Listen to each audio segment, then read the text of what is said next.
Now we are going to do Anjana procedure. Anjana is a procedure that is used for the Sravana of kapha from the eyes.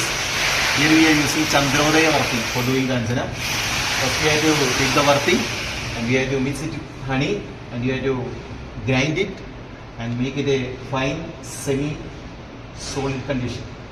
And after that, here we are using a sterile cotton bud for doing the Anjana, and we are doing the Anjana from the Kaninaga to Abhanga Sandhi. We have to retract it and we have to do the Anjana from the Kaninaga to the Abhanga Sandhi.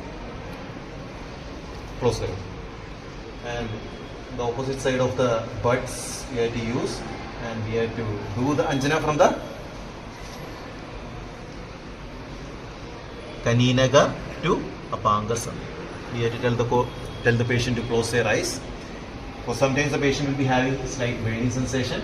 Watering of the eye will be happening for the patient.